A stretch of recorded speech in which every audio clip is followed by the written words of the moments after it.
দর্শক আসসালামু আলাইকুম, আপনাদের স্বাগত জানাচ্ছি সপ্তাহের আলোচিত বিষয় নিয়ে বাংলা ভিশনের বিশেষ আয়োজন যে কথা বলতে চাই অনুষ্ঠানে। আপনাদের সঙ্গে আছি আমি জিয়া খান।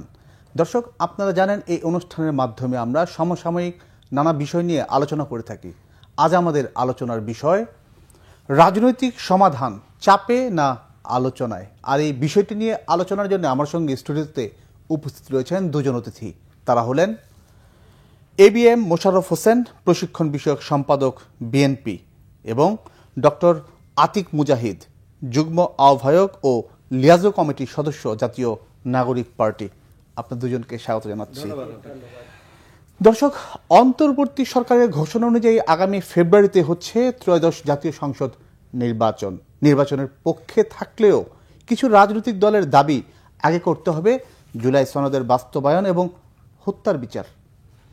আবার নির্বাচনের পদ্ধতি নিয়ে শুরু হয়েছে দ্বিধা বিভক্তি। কারো দাবি নিষিদ্ধ করতে হবে ফেসিবাদী দলগুলোকে, যাতে অংশ নিতে না পারে নির্বাচনে। এইসবের সমাধানে এরই মধ্যে মাঠের কর্মসূচি শুরু করেছে কয়েকটি রাজনৈতিক দল। এসব কিছুর মধ্য দিয়ে বার্তা হলো সামনে নির্বাচন ঘিরে শঙ্কা, সাধারণ মানুষের মাঝে বাড়ছে উদ্বেগ। আলোচনা শুরু করব আমি ABM মোশাররফ হোসেন। তার মানে রাজনীতি মাঠে গড়ালো। ধন্যবাদ আপনাকে, ধন্যবাদ আমার সহ আলোচক এবং বাংলা ভিশনের দর্শক। আসলে আপনি দেখেন যে একটা ঐক্যমত কমিশনের মাধ্যমে একটা আলোচনা চলছে এবং আমরা ইতিমধ্যে দেখেছি যে এই আলোচনা অনেকটা আমরা কিন্তু সাফল্যের দিকে চলে যাচ্ছে ইতিমধ্যে। কারণ দু একটি বিষয় ছাড়া অধিকাংশ বিষয় কিন্তু ঐক্যমত কমিশনের সাথে রাজনৈতিক দলগুলি এক হয়েছে। সেখানে আপনি দেখবেন যেখানে একটা চূড়ান্ত ফয়সালার দিকে যাচ্ছে, সেখানে একটা অহেতুক দাবি তুলে, যেটা আমাদের এই ঐক্যমত কমিশনের যে এজেন্ডা, সেই এজেন্ডাও তো নাই, পিআর পদ্ধতি। সেই পিআর পদ্ধতিকে সামনে এসে কিছু রাজনৈতিক দল আজকে রাজনৈতিক অঙ্গনটাকে উত্তপ্ত করতে চায়। আমরা মনে করি এটা একটা দায়িত্বশীল রাজনীতির পরিচয় না, বরং আজকে ধরেন এই যে শেখ হাসিনা পতনের পর, জুলাই গণ অভ্যুত্থানের পর রাজনৈতিক দলগুলি, বিশেষ করে এখন যারা মাঠে আছে, দীর্ঘ 15টি বছর আন্দোলন সংগ্রাম করার একটাই দাবি ছিল আমাদের, কি বাংলাদেশটা একটা গণতন্ত্রের পথে উত্তরণ করা। ফেসি শেখ হাসিনা বিদায় করে দিয়ে যেই বাংলাদেশের সাংবিধানিক প্রতিষ্ঠান বলেন, নির্বাচন বলেন, যেগুলি শেখ হাসিনা ধ্বংস করে দিয়েছে, সেগুলিকে মেরামত করে বাংলাদেশটাকে একটা গণতান্ত্রিক রূপান্তর করা। কিন্তু সেই পথে কিন্তু ঐক্যমত কমিশনের রাজনৈতিক দলগুলি এগিয়ে যাচ্ছে। আজকে কোন কোন রাজনৈতিক দল তারা মনে করছে যে কারণ আগামী নির্বাচনটা অবাধ, সুস্থ, নিরপেক্ষ হবে, এটা তো নিশ্চিত, এ ব্যাপারে কিন্তু সবাই ঐক্যমত। তো অবাধ, সুস্থ, নিরপেক্ষ নির্বাচন হলে কোন কোন রাজনৈতিক দল হয়তো মনে করে অতীতের রেকর্ড হিসাবে যে তাদের ফলাফলটা খুব ভালো হবে না, যার কারণে এই নির্বাচনকে কেউ পিছাতে চায়, কেউ আবার জোর করে জোটবদ্ধ হতে চায়, কেউ চাচ্ছে যে যদি অবাধ, সুস্থ, নিরপেক্ষ নির্বাচন হয় তাদের জনপ্রিয়তা কোথায়, এটা হয়তো জনগণের কাছে স্পষ্ট হয়ে যাবে। এই সকল কারণে আজকে আন্দোলন নামে পরিস্থিতিকে উত্তপ্ত করে চলছে। কিন্তু আমরা মনে করি যে আপনাকে যদি একটা উদাহরণ হিসেবে আমরা বলি, এর আগেও দেখেন বাংলাদেশের সংকট সমাধানের জন্য কিন্তু বাইরের হস্তক্ষেপ কিন্তু হয়েছে। আপনি গণমাধ্যমে দীর্ঘদিন আছেন স্যার, কমনওয়েলথের মহাসচিব স্যার লিনিয়ানের কথা আপনার মনে আছে? বাংলাদেশে এসেছিল, সমাধান কিন্তু হয়নি। এরপর 2014 নির্বাচনে জাতিসংঘের আন্ডার সেক্রেটারি তাবেলা মনে উনি আসছিলেন, তারাঙ্কো হয়নি। এবার this is the first time যে বাংলাদেশের নাগরিকরা বাংলাদেশের সংকট সমাধানের জন্য অনেকটা সাফল্যের দিকে এগিয়ে যাচ্ছে। সেখানে আজকে আমরা মনে করি একটা ষড়যন্ত্র। আর একটা আমি বলি আমাদের মূল লক্ষ্যটা কি? মূল লক্ষ্যটা হলো যারা ফেসি শেখ হাসিনা, আওয়ামী লীগকে বাংলাদেশের রাজনীতি থেকে বিতাড়িত করা, এটা তো। কিন্তু আপনি দেখেন পিআর পদ্ধতি যদি প্রচলিত হয় তাহলে আওয়ামী লীগের পুনর্বাসন সময়ের ব্যাপার মাত্র। কোন কোন শক্তি কি চায় আওয়ামী লীগ রাজনীতি ফিরে আসুক, তাদের এজেন্ডা বাস্তবায়নের জন্য বাংলাদেশে কাজ করছে। এই কথাগুলি আমাদের সামনে রেখেই কিন্তু এগোতে হবে। পিআর পদ্ধতি এবং জাতীয় পার্টি 14 নিষিদ্ধ সহ যে 5 দফা দাবিতে জামাত সহ যে 7টি রাজনৈতিক দল আজকে মাঠে, তারা তো বলছে যে এই দাবি বাস্তবায়ন, এর মধ্যে আপনি দেখেন, প্রশ্নটি শেষ করতে হবে এবং এই দাবি বাস্তবায়ন করতে হবে, না হলে তারা আরো কঠোর কর্মসূচিতে যাবে। তার মানে নির্বাচন কি হুমকির মুখে? না, আমি মনে করি হুমকির মুখে। আপনি দেখেন যে দাবিগুলো আপনি দেখছেন, এর মধ্যে কি জুলাই এই আন্দোলনটাকে আইনে ভিত্তি দেওয়া, সকল দল ঐক্যমত, এই ব্যাপারে কিন্তু কারো কোনো দ্বিমত নাই। আইনে ভিত্তি দেওয়ার ক্ষেত্রে আপনি একটা লেভেল ফিল্ডিং তৈরি করা, সবাই কিন্তু চাচ্ছে লেভেল ফিল্ডিং তৈরি হোক। বিচার, সবাই বিচার চাচ্ছে। সংস্কার, সবাই সংস্কার চাচ্ছে। শুধু একটা নতুন দাবি এখানে সংযুক্ত করা হয়েছে পিআর। এর বাইরে বাকিগুলোর সাথে তো সবাই ঐক্যমত। এখন আপনি আলোচনা করবেন, ডিমান্ড করবেন, 100% যদি আপনার দাবি মেনে না হয় তাহলে আলোচনার কি দরকার? অর্ডিন্যান্স বা নোট দিলে আপনি যেটা বলছেন সেইটা বাস্তবায়ন করলেই তো হয়ে যায়। মোশাররফ হোসেন, আপনি যেটা বললেন যে এই যে হুমকির মুখে না নির্বাচন, কিন্তু আমরা যতটুকু দেখি যে এই সরকার একটি মব যেখানে দিনের পর দিন হয়ে যাচ্ছে, সেটা নিয়ন্ত্রণে হিমশিম খাচ্ছে। আর এখন রাজনৈতিক বেশ কয়েকটি দল রাজপথে নেমেছে, তারা দাবি বাস্তবায়ন নাম হলে তাদের যে আলটিমেটাম সেটা পূরণ করে কিংবা পূরণ না করে সরকার সামনে নির্বাচন যে করতে পারবে সেই অঙ্গীকার কি, সেই নিশ্চয়তা আসলে কি? না, আপনি বাংলাদেশের জনগণের সেন্টিমেন্টটা বুঝতে চেষ্টা করুন। বাংলাদেশের জনগণ কি চায় সেটা মানে আপনারা তো পাশে আছেন এই সরকার নির্বাচন, অবশ্যই। আমরা না, আপনি দেখেন কিভাবে সহযোগিতা করবেন সেটা? আমরা যদি কেউ সেটা আজকে যারা রাজপথ গরম করতে চায়, অন্য যে শক্তিগুলি আছে তাদের কি সেই জনসমর্থন নেই, সে জনরায় নেই? মানে জনসমর্থনে সেটা মোকাবিলা করবেন। ধন্যবাদ এই মোশাররফ হোসেন। আমি আসবো ডক্টর আতিক মুজাহিদ, পিয়ারের পক্ষে কি আপনারা? আমরা তো ধন্যবাদ আমাদের যারা দর্শক বাংলা ভিশনের আছেন। আমাদের অবস্থান সিন্স বিগিনিং থেকে ভেরি ক্লিয়ার। আমরা বলেছি বাংলাদেশের যে বিদ্যমান পরিস্থিতি, এখানে আসলে পিয়ার পদ্ধতি ফিজিবল না, এটা আমরা বলেছি। এই জন্য উচ্চ কক্ষে দরকার, যেন গ্রাজুয়ালি প্র্যাকটিস হিসেবে উচ্চ কক্ষ থেকে আস্তে আস্তে আসে। এবং আমরা মনে করি উচ্চ কক্ষের বিষয়টা অনেকেই মোটামুটি বললেও কিন্তু গ্রহণযোগ্য লেভেলে আছে, যে উচ্চ কক্ষটা দেওয়া যেতে পারে। নিম্ন কক্ষটা আসলে দিলে, যেটা ভাই বললো যে অন্যরকম ফেসিস শক্তিও আসার সম্ভাবনা রয়েছে, নানা রকম আসার সম্ভাবনা রয়েছে। তো আমার অবস্থান, পার্টিগত অবস্থান, আমরা উচ্চ কক্ষের ব্যাপারে, আমরা নিম্ন কক্ষের ব্যাপারে আমরা এখন এগ্রিড না। এবং 7টি দল, এবং আজকেও ইসলামী আন্দোলন বাংলাদেশের যে আমির মুফতি সৈয়দ মোহাম্মদ রেজাউল করিম, তিনি বলেছেন যে জুলাই সনদের আইনি ভিত্তি নিশ্চিত না করে নির্বাচন আয়োজন করলে জনগণ তার সম্মিলিতভাবে প্রতিহত করবে। অর্থাৎ জামাত ইসলাম সহ অন্য যে পার্টিগুলো আছে তাদের যে এজেন্ডা কিংবা তাদের যে কথা একই সুরে তারা বলছে, এবং সামনের নির্বাচন যে একই কোশ্চেন আমি মোশাররফ ভাই করেছিলাম, যে সেটা তো তাহলে হুমকির মুখে পড়ছে। এটা দুইভাবে দেখা যায়। বেসিক্যালি আমরা তো অনেকগুলো বিষয়ে একমত, যেগুলো বললো। আমি মনে করি যে হ্যাঁ, সংস্কার বিষয়ে ডেফিনেটলি আমরা একমত, বিচারের বিষয়ে একমত, জুলাই আইনি ভিত্তিটা আমাদের জরুরি। এবং যেগুলো বিষয় মানে এখনো ডিবেটেবল ইস্যু আছে, সবাই এগ্রিড না, সেগুলো আসলে টেবিলে সলিউশন হওয়াটা বেটার, মাস বেটার। তো আমি মনে করি ওনারা পলিটিক্যাল স্ট্র্যাটেজি হিসেবে গ্রহণ করেছে, হতে পারে তারা একটা চাপ প্রয়োগ করার চেষ্টা করছে তাদের প্রতিফলনটা দেখার জন্য, রাজনৈতিক তাদের নিজস্ব শক্তির উপর বলয় করার জন্য। তারা হয়তো ওনারা 7-8টা দল একসাথে শুরু করছে, দেখতেছে তারা রাজনৈতিকভাবে তারা একটা জাগরণ তৈরি করতে পারে কিনা। দিস ইজ ডেমোক্রেটিক ওয়েতে তারা তো করতেই পারে, সেটা আমি দ্বিমত করবো না। বাট এটা যদি টেবিলে সলিউশন হওয়ার সুযোগ থাকে, ঐক্যমত্য কমিশন, আমি মনে করি যে সব দলের এইখানেই বসে শেষ করা উচিত, আমাদের সলিউশন করা উচিত। এছাড়া এককভাবে করলে তাদের সেটা দলগতভাবে বিষয় আর কি। হুমকির মুখে কিনা সেটাকে আমি আসলে হুমকির মুখে বলবো না, কারণ এই দলগুলো সবাই মিলে আমরা আসলে একসময় আন্দোলন করেছি বাংলাদেশকে পুনর্গঠনের জন্য, বাংলাদেশকে সংস্কারের জন্য, এবং একটা সুশাসন, গণতান্ত্রিক পদ্ধতিতে সুশাসন প্রতিষ্ঠা করার জন্য। এবং সবাই এইগুলো ছিল আর কি, সবগুলো দলই আমাদের সাথে ছিল একসময়। তো আমার মনে হয় এটা এখন স্টিল সম্ভব। এখনো যদি সময় আছে, বেশ সময় আছে ফেব্রুয়ারি আসতে। আমরা মনে করি যদি সবাই মিলে আলোচনার টেবিলে বসি এবং একটু সবাই মিলে একটু ওপেন হই, একটু করে ছাড় দেওয়ার মানসিকতা তৈরি করি, এবং রাষ্ট্রকে চিন্তা করি যে আমরা রাষ্ট্রের দৃষ্টিকোণ থেকে যদি ভালো হয়, আমার দল না মানে ক্ষতিগ্রস্ত হোক, কিন্তু রাষ্ট্র যদি উপকৃত হয়, তাহলে আমাদের ছাড় দেওয়া উচিত। কারণ আমরা আলটিমেটলি রাষ্ট্র গঠনের জন্যই রাজনীতি করি আর কি। আপনাদের যে দাবি, অনেকগুলো দাবির মধ্যে প্রধান এবং মুখ্য যে দাবিগুলো, আমি যেটা জানি যে জুলাই সনদ যেটা, সেটা বাস্তবায়ন এবং হত্যার বিচার। সেই ক্ষেত্রে এই নির্বাচনের আগে আপনাদের একটা আলটিমেটাম আছে, সেক্ষেত্রে নির্বাচন কি হুমকির মুখে পড়বে না? আলটিমেটাম বলতে আমরা বলেছি ভিজিবল যেন হয়, মানে এটা বলছে যে একটা লেভেলে গেলে মানুষ বুঝতে পারে যে বিচারটা চলমান হয়েছে এবং যথেষ্ট পরিমাণে অ্যাকসেপ্টেড হয়েছে, এবং বাকিটা কন্টিনিউ করবে, কারণ সেটা যদি শুরু হলে সেটাকে তো অন্যরা সহযোগিতা করবে। তো আমরা ভিজিবল লেভেলে দেখতে চাইছি যে যেটা একটা বলা যায় যে না, একটা উল্লেখযোগ্য পরিমাণে বিচারের ব্যবস্থা হয়েছে, সংস্কারগুলোকে অর্ডিন্যান্স করে হোক, যেভাবে যে পদ্ধতিতে সব অ্যাকসেপ্টেবল করে সেটা করে। বাট আমরা একটা জায়গায় খুবই স্ট্রিক্ট থাকার চিন্তা করবো, সেটা হচ্ছে যে একটা গণপরিষদ যেন হয়, যে সংস্কারগুলো হলো সেটাকে যেন একটা সিস্টেমেটিক্যালি একই ব্যক্তি, যেটা পার্লামেন্টে ডাবল ইলেকশন করার দরকার নেই, ওই ব্যক্তিগুলোকেই প্রথম 3 মাসের জন্য যেন গণপরিষদ হিসেবে তা কাউন্ট করা হয়। ওনারা যেন ওই যে রিফর্ম কনস্টিটিউশন যেগুলো আমাদের প্রস্তাবনা হলো সেগুলোর উপর ডিবেট করে, ওইগুলোকে মডিফাই করে, ওইগুলোকে ওনারা ফাইনালাইজ করে, ওইটার উপর শপথ নিয়ে যেন তারা পার্লামেন্টে ঢোকে। সো এই জায়গাটাতে আমাদের অবস্থানটা এখন পর্যন্ত আছে আর কি। ডক্টর আতিক মুজাহিদ, বিএনপির পক্ষ থেকে বলা হচ্ছে যে এই ধরনের যে রাস্তায় যে আন্দোলন, সেটা আসলে রাস্তায় নয়, আলোচনার মাধ্যমে সমাধান। কিন্তু কেউ কেউ বলছে এটা এক ধরনের প্রেশার, সরকারের উপরে, আপনাকে তাই মনে আমি করেন? তো বিগিনিং এ বলেছি যে পলিটিক্যাল স্ট্র্যাটেজি নানা দলে নানা রকম থাকবে, তো তারা চেষ্টা করবেন। আপনি দেখেন বিএনপিও চেষ্টা করবে তাদের দলের মধ্যে যত প্রকার দল আছে সবাইকে অ্যাকোমোডেট করে করে তাদের শক্তি মানুষকে, মানে কারণ perception, politics is all about perception. তো যদি ইসলামিক জোট বলেন বা তাদের সাথে অন্যান্য দলগুলো মিলে যদি ওনারা যদি একটা পারসেপশন ক্রিয়েট করতে পারে যে না বাংলাদেশের জনগোষ্ঠী আসলে পিয়ার চাইতেছে বা ওনাদের ডেফিনেটলি তারা প্রেশার দেওয়ার চেষ্টা করবে রাষ্ট্রকে যে আমাদেরটাও গ্রহণযোগ্য করেন। এবং দেখবেন পলিটিক্যাল বার্গেনিং টুলস থাকতে হয়। বার্গেনিং টুলসের জনগণ আপনার সাথে কে আছে, কারা আছেন, কোন শক্তি আছে, এগুলো দিয়ে কিন্তু বার্গেনিং করে। তো সে জায়গায় এটা বলতে পারেন যে এটা জামাত ইসলামী বা অন্যরা যারা আছেন ওনাদের জোটে তারাও হয়তো চেষ্টা করতেছেন তাদের যে নিজস্ব বলয়ের শক্তি হয়ে ওঠার, ওনারা একটা দেখাচ্ছেন প্রদর্শন। এটা একটা প্রেশার, ডেফিনেটলি খুব হাইলি প্রেশার দেওয়ার চেষ্টা করতেছেন।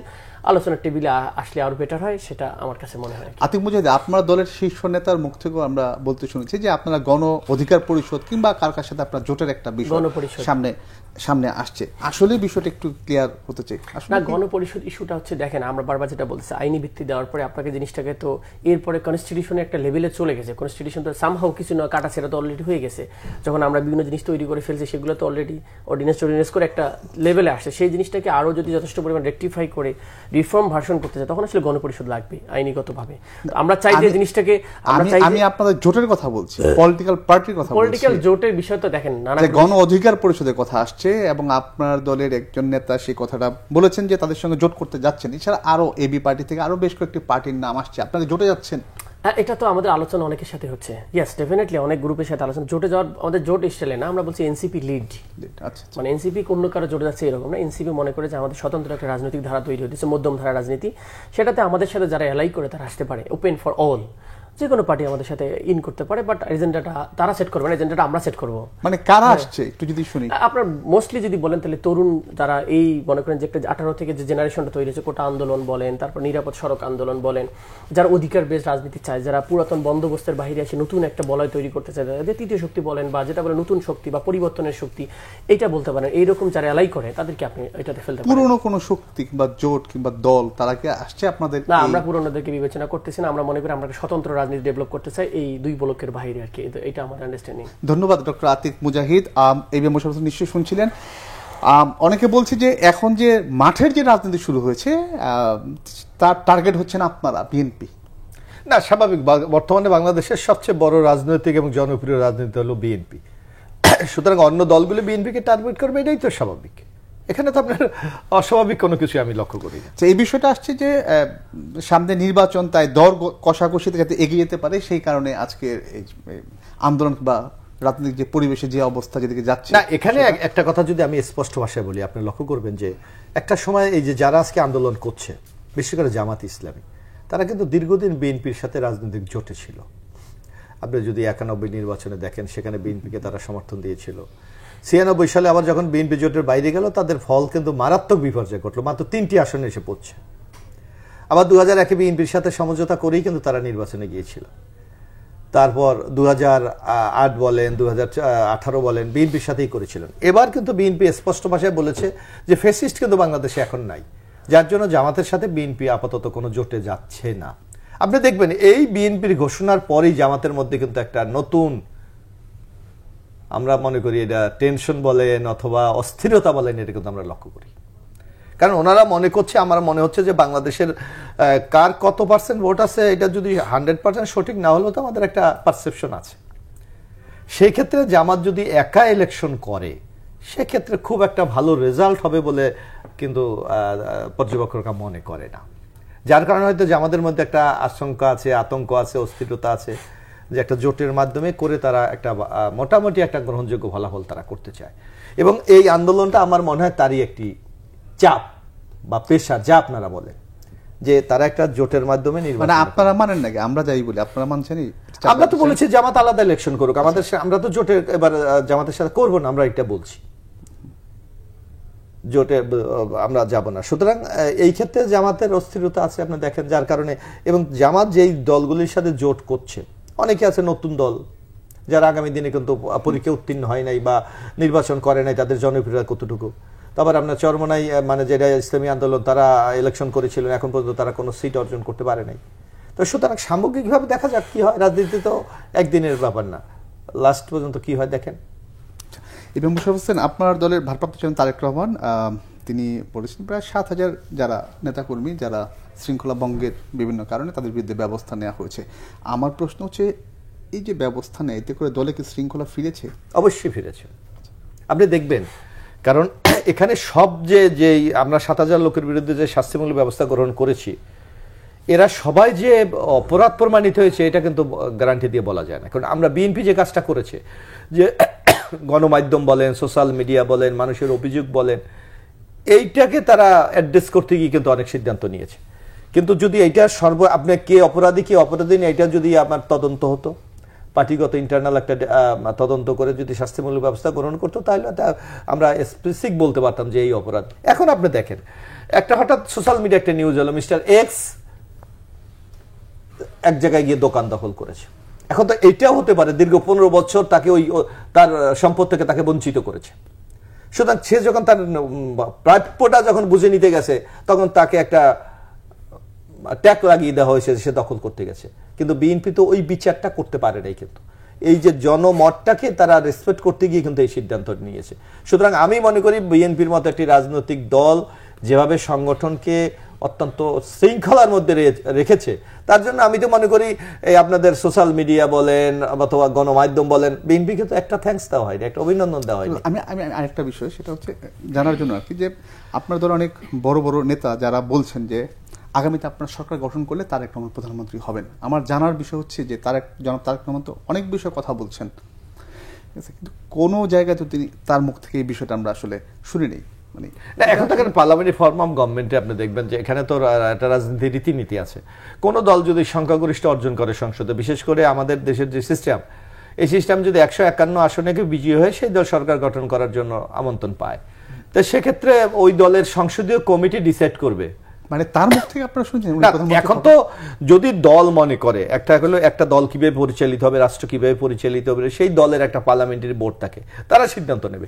এখন পর্যন্ত দল মনে করে যে বেগম খালেদা জিয়ার অবর্তমানে বাংলাদেশে দায়িত্ব নেওয়ার মতো সবচেয়ে উপযুক্ত, গ্রহণযোগ্য এবং জন আকাঙ্ক্ষাকে পূরণ করার একমাত্র ব্যক্তি হলো জনাব তারেক রহমান। ডক্টর আতিক মুজাহিদ, একটা প্রশ্ন ছিল যে আপনারা ক্ষমতা গেলে কে হবেন প্রধানমন্ত্রী? ইন্টারেস্টিং।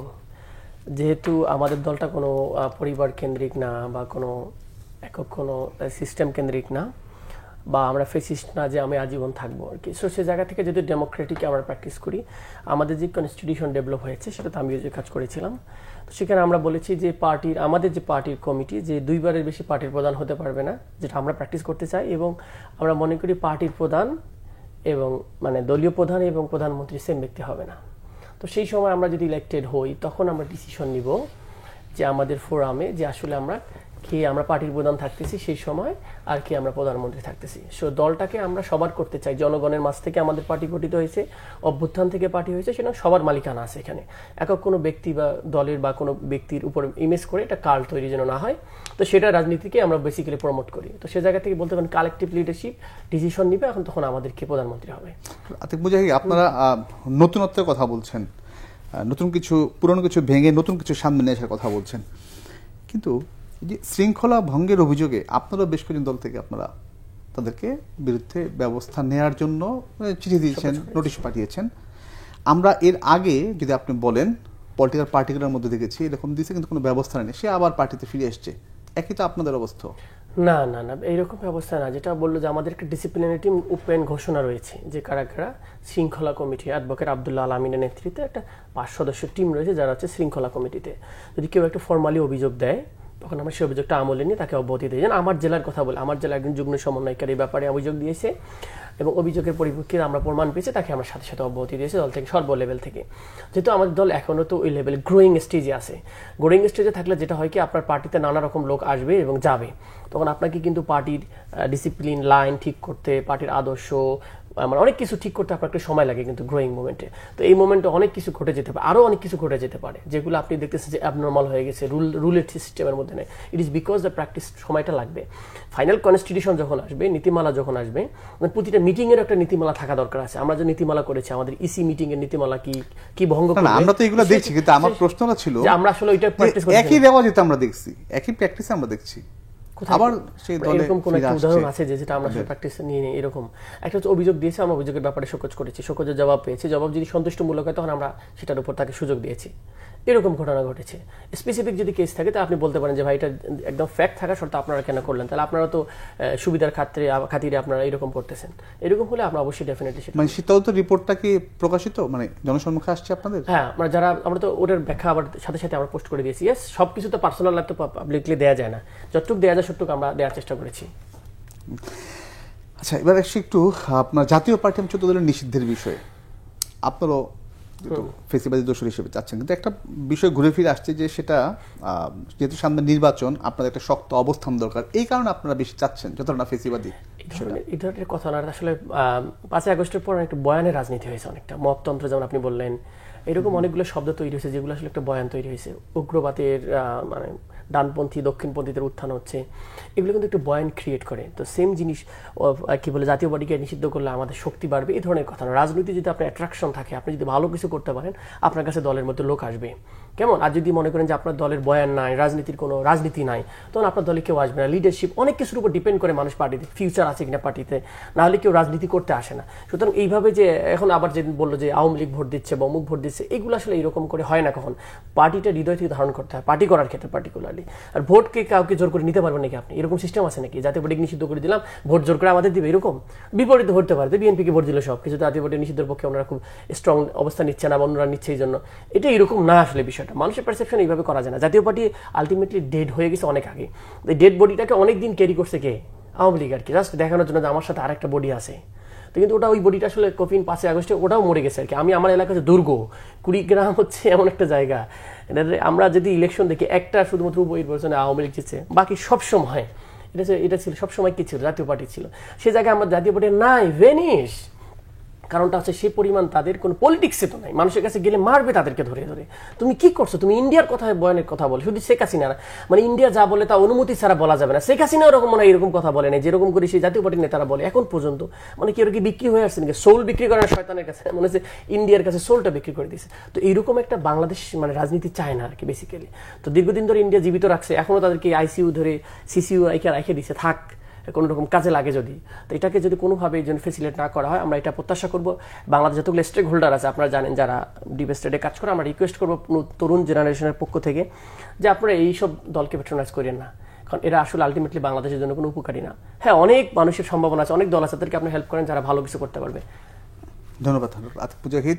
এবিএম মোশাররফ হোসেন, আপনাদের যে অবস্থান সেটা কোনো পার্টি নিষিদ্ধ হোক, কিন্তু মানে এইভাবে না একটা প্রক্রিয়ার মাধ্যমে আপনারা চাচ্ছেন না। জাতীয় পার্টি সচেতনদের নিষিদ্ধের বিষয়ে যে কথাটা ওনাদের বিপক্ষে আসছে, আপনাদের যেটা আসছে যে ভোটের সমীকরণের হিসাবে আপনারা চাচ্ছেন না যে তারা নিষিদ্ধ হোক, এইটা একটা কথা আসছে না। আমরা একটা দেখেন, একটা যে কোনো দলের একটা বেসিক স্ট্যান্ড থাকে। আমরা কি মনে করি, কোনো দল যদি অপরাধী হয়, কোনো দল যদি সুনির্দিষ্টভাবে কোনো অপরাধের সাথে জড়িত থাকে, তাহলে প্রচলিত আইনে বিচার করে তার বিরুদ্ধে শাস্তিমূলক ব্যবস্থা গ্রহণ করা উচিত। বিএনপিটা নীতিগতভাবে এই যে নির্বাহী আদেশে যে কোনো রাজনৈতিক দল নিষিদ্ধ রাজি না, এই কারণে আজকে ধরেন যদি আপনি নির্বাহী আদেশে আওয়ামী লীগকে নিষিদ্ধ করেন, জাতীয় পার্টি নিষিদ্ধ করেন, কালকে বিএনপিকে করবেন না, এই নিশ্চয়তাটা কোথায় আছে? বরং আজকে দেখেন আওয়ামী লীগের বিষয়ে যে সিদ্ধান্ত দিয়েছে, যে কোনো পার্টির ক্ষেত্রে আসতে পারে। হ্যাঁ, আপনি দেখেন আজকে যে জিনিসটা এসেছে যে আজকে আওয়ামী লীগের বিচার হচ্ছে, আওয়ামী লীগকে কিন্তু নিষিদ্ধ করা হয় না, বলছে তার কার্যক্রম নিষিদ্ধ। এবং আমরা মনে করি যে জুলাই যে অভ্যুত্থান এবং 15 বছর মানুষের উপর যে অত্যাচার, নির্যাতন, গুম, হত্যা, আয়নাগর যে ধরনের লুটপাট করেছে, অবশ্যই আওয়ামী লীগ আদালতে দোষী সাব্যস্ত হবে। তাহলে তাকে আপনি সে যে অপরাধের জন্য যদি তার শাস্তি নিশ্চিত হয়ে যায়, তাকে আপনি অটোমেটিক ব্যান করে দিতে পারবেন, এটা কোনো সময়। একইভাবে যে কথাটি আতিক মুজাহিদ বলেছে যে জাতীয় পার্টি ছিল আওয়ামী লীগের সহযোগী দীর্ঘ 15টি বছর, তারা দেখেন মন্ত্রী হয়েছে, তারা আওয়ামী লীগকে বৈধতা দিয়েছে, তারা বাংলাদেশকে এই যে ধ্বংসের যেই মূল নায়ক আওয়ামী লীগ, তাকে তারা পৃষ্ঠপোষকতা দিয়ে সাথে থেকে তারা সহযোগিতা করেছে। সুতরাং কেন হয় এখনো কেন জাতীয় পার্টির বিচার শুরু হচ্ছে? এক্স্যাক্টলি হওয়া তো উচিত। যদি আপনার যে সময়, এবং আমরা যেই মনে করি, আপনি দেখেন এই বিশেষ করে জুলাই আকাঙ্ক্ষার পর 3টি বিষয় কিন্তু সবচেয়ে বেশি উচ্চারিত হচ্ছে, আপনার সংস্কার, বিচার এবং নির্বাচন। আপনি দেখেন সংস্কারের অনেক অগ্রগতি হয়ে গেছে ইনশাল্লাহ, বিচার ইতিমধ্যে দৃশ্যমান হয়ে যাচ্ছে, এবং আমরা যতটুকু পত্রপত্রিকা বা দেখি সেখানে হয়তো নভেম্বরের মধ্যে আমরা একটা রেজাল্ট পেতে পারি। আর নির্বাচন তো ফেব্রুয়ারির মধ্যে আছে। সুতরাং এই 3টি কম্পোনেন্ট কিন্তু পাশাপাশি চলছে। সুতরাং এর পাশাপাশি আপনি যে অপরাধগুলি যারা করেছে, তারপর আপনি 14 দল যারা মন্ত্রী হয়েছে, আওয়ামী লীগের শেখ হাসিনার দিয়েছে, আপনার আইনুর কথা আমার নিশ্চয় মনে আছে যে আওয়ামী লীগের 99 আনা, অন্যদের 1 আনা দিয়ে কিন্তু 100 আনা হয়েছে। তাদের বিরুদ্ধে আপনি কি ব্যবস্থা গ্রহণ করেছেন? শুধু গ্রেপ্তারের জেলে আছে? নো, তারা যদি কোনো অপরাধ করে তাদের বিচারের আওতায় এনে তাদের শাস্তি নিশ্চিত করা উচিত। এই জিনিসগুলির ক্ষেত্রে এই ইন্টিরিয়াম গভর্নমেন্টের আমরা অনেকটা অলসতা দেখি অথবা খুব ধীর গতি দেখি, এখানে গতিটা বাড়ানো উচিত। মোশাররফ হোসেন, আপনি নিশ্চয়ই ইদানিং খেয়াল করেছেন যে আওয়ামী লীগের ঝটিকা মিছিল সংখ্যাটা খুব বেড়েছে। না, এইটা হলো কি, আজকে এই যে দেখেন এই যে গণ অভ্যুত্থানের যে শক্তিগুলি, এই শক্তি আমি মনে করি শক্তিগুলির বিভাজনের কারণে এই সুযোগটা তারা পাচ্ছে। আজকে যদি আমরা সবাই জাতীয় পার্টির আওয়ামী লীগের ব্যাপারে ঐক্যবদ্ধ থেকে আগামী দিনে আমরা যদি আমাদের কণ্ঠটা উচ্চকিত করতে পারতাম, তাহলে কিন্তু এই সাহসটা না। ওনারা এখন দেখছে যে এই আন্দোলনের গত শক্তিগুলির মধ্যে কিছুটা হলেও বিভেদ লক্ষ্য করা যাচ্ছে। কেউ আপনি যেটা বললেন, কেউ রাজপথে যাচ্ছে, কেউ নির্বাচন চাচ্ছে, কেউ সংস্কার চাচ্ছে। এই ক্ষেত্রে আমার মনে হয় যে একটা কমন আমার শত্রুকে, আমার কমন বাংলাদেশের জন্য হুমকিকে, এইটাকে আইডেন্টিফাই করে আমাদের কিন্তু ব্যবস্থা গ্রহণ করা উচিত। ধন্যবাদ। আমি একই প্রশ্নটা আতিক মুজাহিদ, যদি বিষয়টা যেহেতু অনেকে বলছে যে এটা হচ্ছে এক ধরনের চাপ, কারণ তারা নির্বাচনে যাবেন, অনেকে বলছে আওয়ামী লীগ এই যে ঝটিকা মিছিল দিন দিন যে বাড়ছে, এটা আসলে আওয়ামী লীগের ডেড কেস, ওটা নিয়ে আলোচনা করতে আমি চাই না, রিলেভেন্ট করতে চাই না। আমি যেটা বলতে চাচ্ছি, আজকে আমার দেশে একটা লিড নিউজ আছে, তার মধ্যে হচ্ছে যে জিএম কাদের জানতো যে মানে আর্মিকে টেক ওভার করতে সুযোগ দেওয়া শেখ হাসিনা যা প্ল্যান করেছে, GM Quader is one of them, এবং সে অ্যাপ্রুভ করেছে। এটা কল রেকর্ডের যে বিষয়, এটা ফুললি আজকে আমরা আমার দেশে দেখলাম যে যেখানে লিড করা হয়েছে যে জিএম কাদের বলেছে যে আর্মি টেক ওভার করুক এবং তারা সহযোগিতা করবে। তো এইরকম একটা মানে তার ব্যাপারে যে এলিগেশন, তাকে আমি তো বাইরে থাকে কথা বলার তো অপশন আমি দেখি না। মানে যে দলটা নিয়মিত কন্টিনিউয়াসলি সাপোর্ট দিয়ে গেছে, তারা আসতো এখনো আছে, পুরো একটা লোকের কিছু নেই, বরং তাদেরকে কে নিষিদ্ধ করার দাবি তুলছে। শুধুমাত্র নূর তার অফিসের সামনে দাঁড়ায় ছিল, তাকে মেরে নাক টাক ফেটে তাকে আপনি হসপিটালাইজ পাঠিয়ে দিয়েছেন। আমি এখানে কথা বললাম লাস্ট উইক না একটা উইক আগে। তাহলে আপনি দেখেন যে যেখানে ওর বিরুদ্ধে কথা বলে যে একটা সারা জীবন ফেসিজম করে গেল, ফেসিজমের সহযোগী ছিল, এবং সে বলতেছে আর্মি টেক ওভার করবে এবং সাপোর্ট দেন। শেখ হাসিনার 5 জন লোক জানতো, তার মধ্যে সে ওয়ান অফ দেম, সে জানতো এটা এই প্ল্যানের মধ্যে, সবগুলো পালিয়ে গেছে, জেলখানায় আছে, তার কিছু হচ্ছে না। তার সাথে শেখ হাসিনা পাওয়ারফুল মনে হচ্ছে, সে এত পাওয়ার হোল্ড করে, তো বাংলাদেশ সরকার তাকে কিছু করতে পারতেছে না, যেটা লেজিটিমেট কেস। তো এটা খুব কনসার্নিং আমার কাছে মনে হয়। আর আওয়ামী লীগের ঝটিকা মিছিল, ইট ডাজন্ট ম্যাটার, তারা এটা চেষ্টা করতেছে কি জন্য আমি বলি, অ্যাটেনশন ক্রিয়েট করার চেষ্টা করতেছে, বহির্বিশ্বে অ্যাটেনশন ক্রিয়েট করা শুরু করতেছে। আমাদের মানবাধিকার নেই, আমাদের রাজনীতির শক্তি, আমরা একটা আসি শক্তি, এখানে আসলে ডেড কেস। ওই 20-50টা লোক সারা দেশ থেকে তারা কিন্তু ঢাকা শহরে, আপনি খেয়াল করছেন ঢাকা শহর সারা কোনো জায়গায় মিছিল হয় না, কেন হয় না? সবগুলো আমাদের এলাকায় যত নেতাকর্মী আছে মনে করেন, সবগুলো কোথায় এখন? ঢাকা শহর। ঢাকা শহরে 2 কোটি মানুষ থাকে, কেউ কাউকে চিনতে পারে না। তো এখানে তারা হোয়াটসঅ্যাপের মাধ্যমে তারা অনেক কিছু করে এবং তারা ঝটিকা মিছিল দেয়, দেখায় যে আমরা আসি, ইনক্লুসিভ নির্বাচনের নামে আমাকেও যেন স্পেস দেওয়া হয়। That was the case. তারা একটা প্রেশার বলতেছেন, সেটা আসলে না, বাট একটা অ্যাটেনশন ক্রিয়েট করার চেষ্টা করতেছে। আমি আরেকটা অন্য বিষয়, সেটা হচ্ছে 21 সেপ্টেম্বর জাতির সঙ্গে সাধারণ অধিবেশন যোগ দিতে ডক্টর মোহাম্মদ ইউনূস যাচ্ছেন, এবং সেখানে বিএনপি, জাতীয় জামাত ইসলাম এবং আপনার এনসিপি যাচ্ছে। তো আরো তো পার্টি আছে, অনেকে যে কোশ্চেন আরো পার্টি আছে, এরা কেন যাচ্ছে? মানে সেটা তো সরকার উত্তর দিতে পারবে। আমার কাছে মনে হয় আসলে বেসিক্যালি রাজনীতির ধারাতে এখন 3টা স্ট্রং পার্টি আর কি, এবং আমার কাছে এটা খুব ভালোই লেগেছে যে এটা একটা ঐতিহাসিক, যে আসলে সব দলকে নিয়ে একটা ইন্টিরিম গভর্নমেন্ট যেতে পারে। সরকার তার লোক নিয়ে যেতে পারতো, কিন্তু ওরা মনে করছে যে আগামী দিনে ক্ষমতায় যে আসুক না কেন, এই শক্তিগুলো আসলে মূলত মেইন শক্তি, জুলাইয়ের শক্তি, বাংলাদেশপন্থী শক্তি। আমি অন্যদেরকে মানে করতেছি না যে তারা কোনো পাওয়ার নাই, অন্য দল নাই, বাট ডেফিনেটলি তারাই প্রতিনিধিত্ব করতেছে। যদি আপনি 3টা জোটে ধরেন আগামী দিনে, তো 3টা জোটের লিড যে 3টা গ্রুপেই হতে পারে। মানে ওনার হয়তো ওনার অ্যানালাইসিস, আমি জানি না, এটা গভর্নমেন্টের বিষয়, এটা পার্সোনালি গভর্নমেন্টের বিষয়, বাট আমার কাছে আমি খুব খারাপভাবে দেখি না। আমি বরং এটা খুব পজিটিভ নিয়েছি এরকমভাবে যে চমৎকার একটা বাইরের দেশে বসবে কি রে, সব দল নিয়ে তারা এসেছে, যে তারা মানে একটা অধিবেশনে, যাতে সরকার নাই কিন্তু সব দল আছে, রাজনৈতিক দল আছে, একটা ইন্টারিম গভর্নমেন্ট আছে। This is very good Outlook for মানে ওয়েস্টার্ন ওয়ার্ল্ড বা পৃথিবীতে সবাই দেখতে পারবে যে আমরা একসাথে এখনো আছি। আমাদের ভিতরে বিভাজন আছে, ভাই যেটা বললো, অনেক মত পার্থক্য কিন্তু আছে। তারপরও বিভাজনটা কেন? কোথায় বিভাজন? এখন রাজনীতিতে খুব বেশি বিভাজন আমার কাছে মনে হয়। আপনি কি দেখছেন যে বিএনপি জামাত কোনো জায়গায় মারামারি হয়েছে? একটা জিনিস দেখেন, মারামারি হলে শুধু বিভাজন। আমি আপনারা বলি মানে একটা লেভেল, মানে একটা জিনিস তো মুখের কথা অনেক সময় হবেই, মানে এটা রাজনীতিতে তো বয়ান রেডি তৈরি করতে হবে যে ওনারা বলবে ওনাদের দল আছে, আমার দল ভালো, আমি বলবো আমার দল ভালো, আমি প্রশাসন দেয়, এটাই তো বয়ান আমার রাজনীতিতে থাকবে। তো সে জায়গায় আপনি কি আসলে গত 1 বছরে দেখেছেন? আমি আসলে খুব বেশি দেখিনি, মেসিভ লেভেলে খুব বেশি হয়নি এখন পর্যন্ত। সো এটা পজিটিভ আউটলুক। আপনি ডাকসু যে ইলেকশন হোক না কেন, একটা টোকা কেউ কাউকে দেয় নাই ভাই। এটা সহনশীলতার লেভেলে আমাদের দলগুলোর মধ্যে আই শুড সেলুট। ভাই যেটা বললো যে মাঝে মাঝে থ্যাংক ইউ দেওয়া উচিত আমাদেরকেও। আমরা যে পরিশ্রম করে আমাদের লোকজনকে টিকে রাখতেছি, সহনশীল হচ্ছি, রেসপেক্ট বোধ হচ্ছে, অনেক রেসপেক্ট বোধ হচ্ছে আমি দেখি রাজনীতিবিদদের মধ্যে। এটা পজিটিভলি দেখা উচিত। ধন্যবাদ ডক্টর আতিক মুজাহিদ। মোশাররফ ভাই, এই বিষয়টা আমি একটু জানবো যে জাতিসংঘের সাধারণ না, এইটা আমি মনে করি ইট ইজ দ্য মানে গুড এক্সাম্পল ফর বাংলাদেশ। আসলে আমাদের দেশে কি যারা রাষ্ট্রীয় ক্ষমতায় যায় তারা নিজেকে সবকিছুর মালিক মনে করে। তো এখানে যে আজকে একটা কথা কি আপনি দেখবেন যে ইউনূস সরকার টিকে আছে কি রাজনৈতিক দলগুলির সমর্থনে। এই 3টি দল যাচ্ছে, ইট is the token, it is the total রাজনৈতিক দল কিন্তু এখানে প্রতিনিধিত্ব করছে। আমি মনে করি ইট is the very good simple. এটা আগামী দিনেও হওয়া উচিত, কারণ যারা ক্ষমতায় যাবে আপনি দেখেন বাংলাদেশে যারা সংখ্যাগরিষ্ঠতা আসনে জিতবে তারা যাবে, কিন্তু অন্যরাও তো রাষ্ট্রে কন্ট্রিবিউট করে, তাদেরকেও সেই মূল্যায়নটা করা উচিত। আমি মনে করি এই ধারাটা অব্যাহত হয়েছে, আগামী দিনেও যারা ক্ষমতা আসবে তারা ওই ধারাটাকে অব্যাহত রাখতে হবে। তাহলে আমার মনে হয় গণতন্ত্রের ক্ষেত্রে একটা পারস্পরিক যে সমঝোতা, এই জায়গাটা আরো বেশি শক্তিশালী হবে। বিভাজনের রাজনীতির যে ব্যাখ্যা যেগুলো আতিক মুজাহিদ, এই বিষয়ে একটু শুনবো।